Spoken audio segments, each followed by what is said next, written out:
I hate doing these stories so much, but I know I have to because I want to speak on behalf of the victim.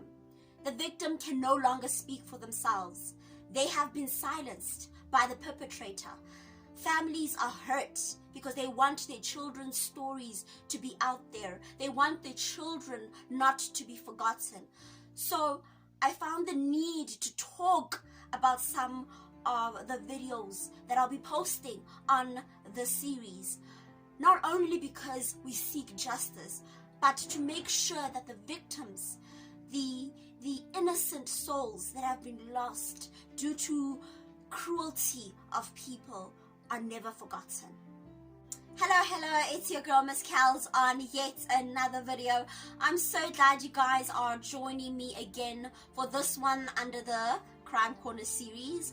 But as per usual, before I get started, I always say, I wish you guys could actually say it with me. I always say, don't forget to like, don't forget to subscribe, don't forget to comment, don't forget to share, and of course hit the notification bell so each time I post a video, you, yes you, know about it.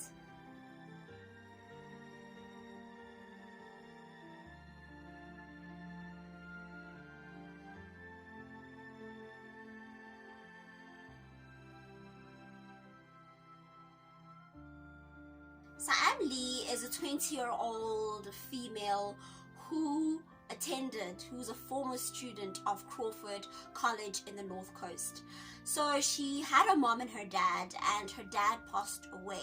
But when her dad passed away, he left behind a trust fund for her, which would practically set her for life.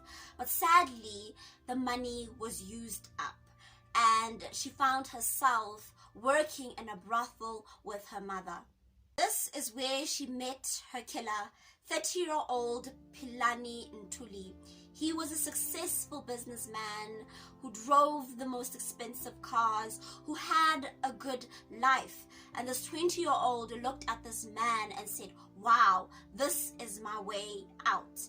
And in the process of seeing that this is her way out, she asked for a loan from Philani Ntuli, a 50,000 rand loan. He did borrow her the money, and as time went on, he would constantly ask for it back.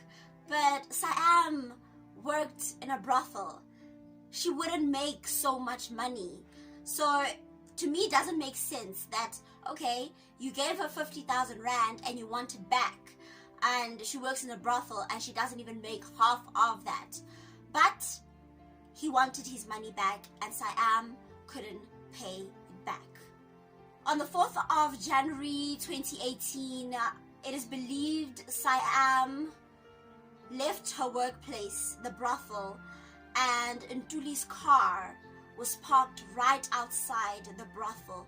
That is the day she disappeared.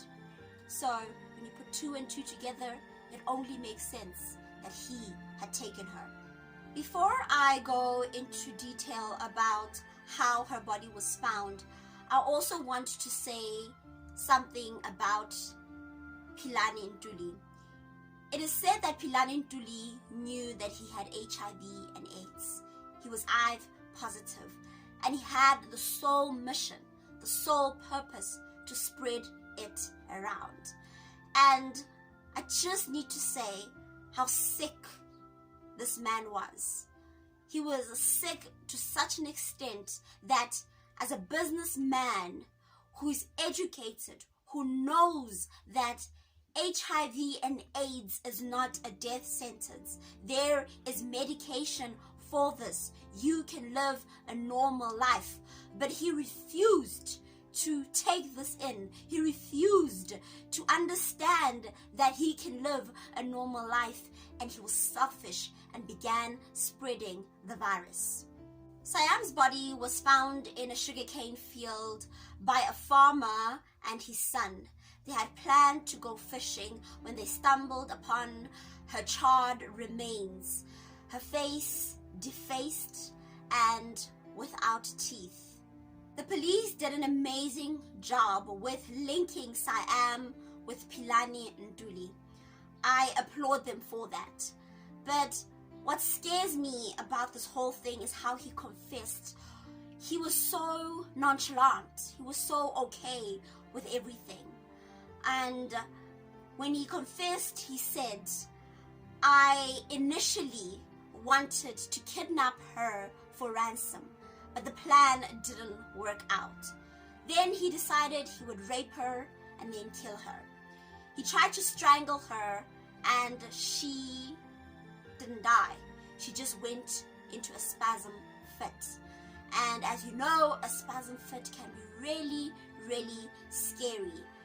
And for Ntuli, apparently it was scary, and he felt that he needed to put her out of her misery. So he went to his garage, got a hammer, then got a blanket, put the blanket over her face, and began hitting her head with that hammer. He then made the decision to go to the petrol station, buy petrol, and burn her body. When the police checked his home, they found sexual things, sexual enhancing products, but nothing like condoms or ARVs, things that were important, things you would think a competent businessman would have in his house.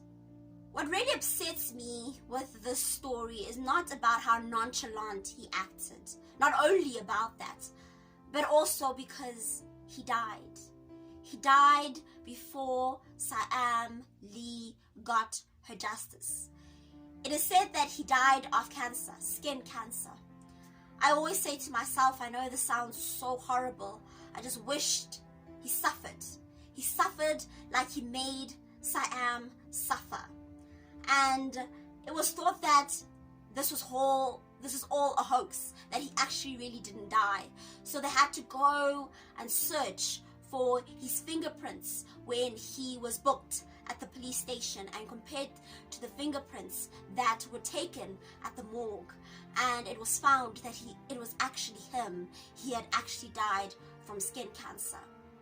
This just makes me sad, because as much as we as people want the death penalty back, I feel like he took the easy way out. He took the easy way out.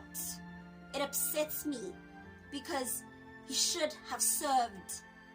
He should have been punished for his crime, but he took the easy way out. There are many girls who cannot speak for themselves, and we as the people need to speak for them.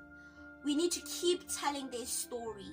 We need to keep sharing their story so it is implanted in our minds, so we never forget the name Siam Lee, the beautiful girl who wanted to be a filmmaker, the beautiful girl who had so many dreams, the beautiful girl who had so much growing to do, but because a selfish man, a man who thought he had power, took her life from her.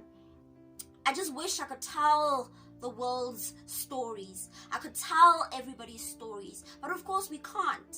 We can't, because some stories we don't know of, but those we do know of, we shall speak of. We shall talk about them. I know a lot of people who know the story of Siam Lee comment about her mom being negligent and her mom not being worthy of being a mother. I have this one thing to say. We cannot judge by just looking at things face value. We need to be able to be given a book about their lives and read it. Then we will be able to judge and give our opinions. But other than that, we can only say, may Siam's soul rest in peace, and may we continue the fight against gender-based violence. Thank you so much for watching on Crime Corner. Before I go, I have to say, don't forget to like, don't forget to subscribe, don't forget to comment, don't forget to share, and of course, don't forget to hit the notification bell so each time I post a video, you know about it. Bye.